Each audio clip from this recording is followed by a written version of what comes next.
Welcome creative new activity. অনেকদিন পরে একটা ভিডিও নিয়ে এসেছি। আজকে যে ভিডিওটা তোমরা দেখবে সেটা তো থাম্বনেল দেখে বুঝে গেছো। তো আমি এখানে গোপালের দুটো জামা আর রাধা রানীর দুটো জামা বানাবো। আর এখানে আমার কাপড় যে ছোট টুকরোটা দেখতে পাচ্ছ এটা 30 সেন্টিমিটার আছে। তো আমি এখান থেকেই 4টা জামা বানাবো। তো দেখো মাপ নিয়ে নিচ্ছি। উপরের পোর্শনে যে দুটো ভাঁজ করেছি যে দিকটা সেটা হচ্ছে দুটো গোপালের জামা হবে, আর এই নিচের দিকটা রাধারানীর জন্য মানে ঘেরটা তৈরি করছি। তো উপরে দেখলে 4.5 চওড়া, আর এই দেখো লম্বাটা এরকম 36 নিয়েছি।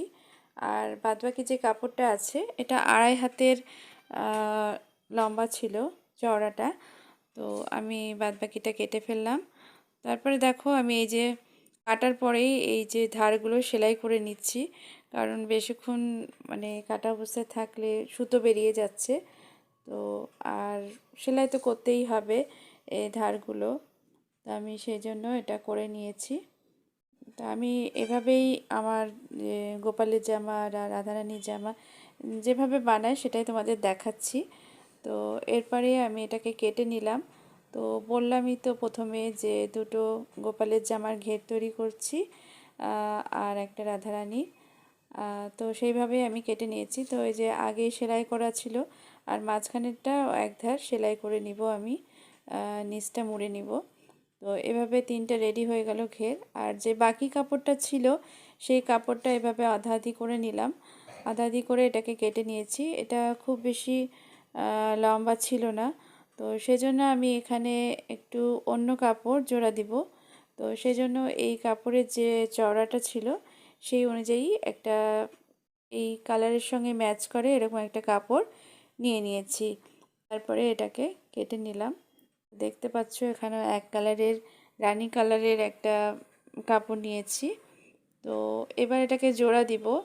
আমি দুই দিকে এই যে সবুজ কাপড়টা ছিল সেটা রাখবো আর মাঝখানে রানী কালারটা রাখবো। তো সেভাবেই আমি এটাকে জোড়া দিয়ে দিলাম।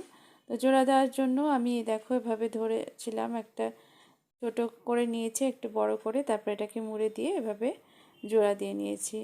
তাতে যে সুতো বেরোনোর কোনো ব্যাপার নেই, মানে সেলাইটা পেছন দিকে যে দেখা যায় সেটাও মানে কভার হয়ে যাবে। তো এভাবে সুতো বেরোনোর ব্যাপারটাকে আমি ম্যানেজ করলাম।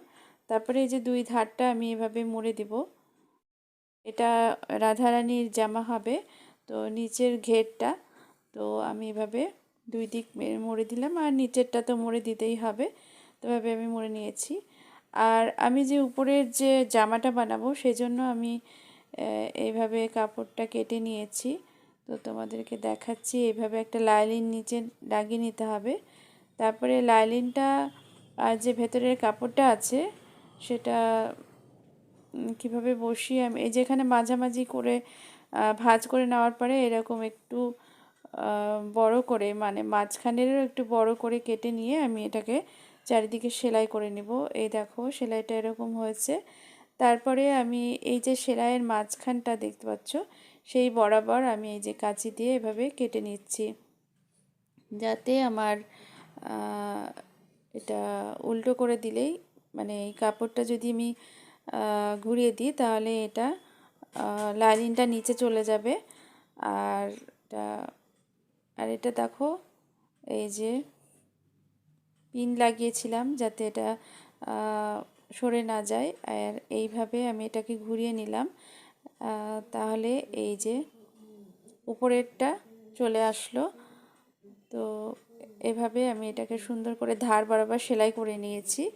তো এটা সুন্দরভাবে গলা হয়ে গেল, গলা রেডি হয়ে গেল। আর পেছন দিকের যে ফিতা লাগানো হয় সেই জায়গাটাও রেডি হয়ে গেল।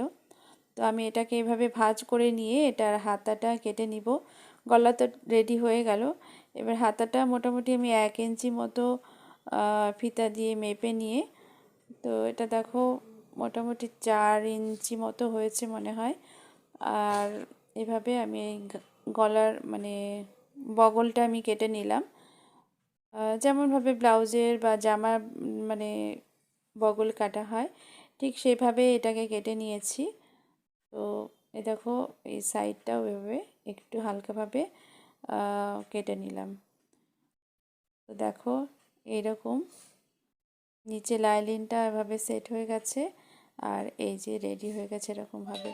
তো আমি যে বগলের যে দিকটা কেটেছি তার পাইপিংয়ের জন্য আমি এরকম সরু সরু করে পাইপিং কেটে নিচ্ছি যে লাইলিনটার থেকে।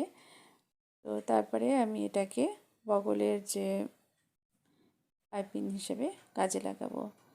তো এভাবেই আমার এই যে রাধারানীর যে উপরের জামাটা রেডি করার চেষ্টা করছি। তো রাধারানী তো ঘাগরা পরে, তো আর উপরে থাকে ব্লাউজ থাকে, তো তার এই ব্লাউজটা আমি এভাবে রেডি করে নিচ্ছি। তো এই দেখো এরকমভাবে ওর হাতাটা রেডি হয়ে গেল। তো যতটা আমি বগল নিতে চাই সেই হিসেবে এটাকে সেলাই করে দিব, তাহলেই এটা রেডি হয়ে যাবে। তো এটা রেডি হয়ে গেল আমার রাধারানীর ব্লাউজটা। আর রাধারানীর ব্লাউজটা রেডি করার পরে ও নিচের দিকটা আমার সেলাই হয়নি, তো সেটাকেও মুড়ে নিব। এই দেখো এটা কতটা সুন্দর হয়ে গেছে। তো এটা নিচের দিকটা মুড়ে নিব আর পেছনে ফিতা লাগাতে হবে। তো তুমি দুটো ফিতা লাগাতে পারো বা তিনটে ফিতা লাগাতে পারো, আমি এখানে তিনটে ফিতা লাগাবো। তো দেখো রাধারানীর এই ব্লাউজটার মাপটা একবার দেখে নাও কতটা করেছি আমি। কাপড়টা একটু যখন এই যে 3 ইঞ্চি মতো এটা হয়েছে লম্বা। তো এইরকমভাবে রাধারানী যতটা তোমার মানে লাগবে সেই হিসেবেই মাপ নেওয়া যেতে পারে। এই 2.5 ইঞ্চি বলা যেতে পারে, 2.5 ইঞ্চি। আচ্ছা, এই কাপড়টা কিন্তু আমার মানে এই যে ব্লাউজটা দেখছো সেটা কিন্তু রাধারানীর না, এটা কিন্তু গোপাল সোনার। তো গোপাল সোনার জামাটাও একই রকমভাবে আমি তৈরি করেছি। এটার মাপটা একটু ছোট আছে, যেহেতু আমার গোপাল সোনাটা একটু ছোট আছে। তো দেখো এর লম্বাটাও একটু ছোট আছে।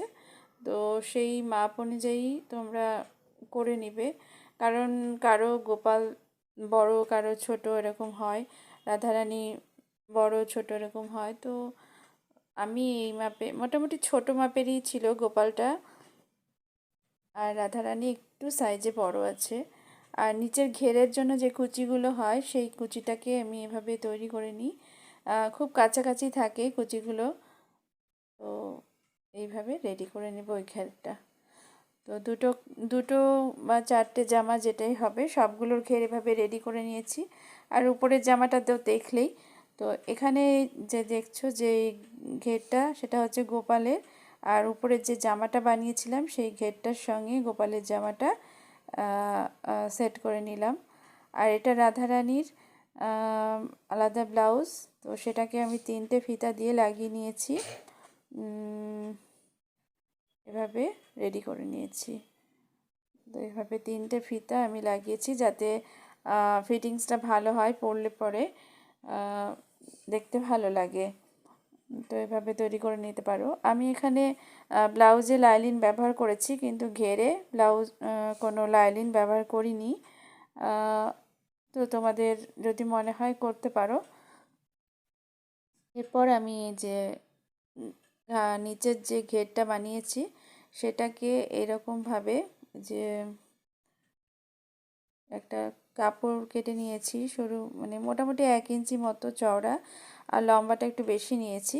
তারপরে যে উপরটা এভাবে সেলাই করে নিয়েছি, আর একটু ফিতা বাঁধার জন্য পেছন দিকটা কোমরটা তো একটু বের করে দিয়েছি ফিতাটাকে, মানে বড় করে ধরেছি।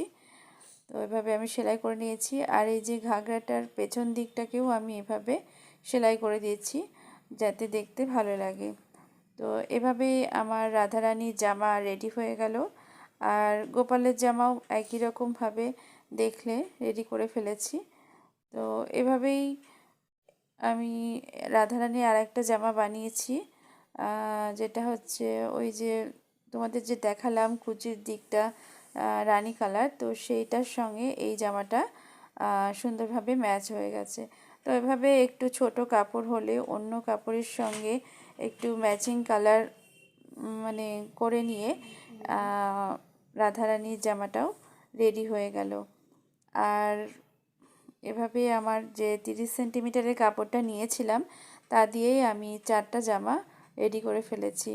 তো কম কাপড় থাকলে একটু 19-20 করে অন্য কাপড় জোড়া দিয়ে এভাবে তোমরা তোমাদের রাধারানী বা গোপাল সোনার জন্য জামা বানিয়ে নিতে পারো।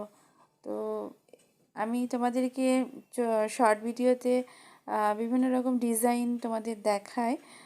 তা আজকে তোমাদেরকে ভিডিওতে দেখিয়ে দিলাম যে কিভাবে আমি এই ড্রেসগুলো মোটামুটিভাবে তৈরি করি। ভিডিওটা কেমন লাগলো অবশ্যই কমেন্ট করে জানাবে, আর যদি ভালো লাগে তাহলে একটা লাইক করে দিবে, আর নতুন বন্ধু হলে একটা সাবস্ক্রাইব করে দিবে।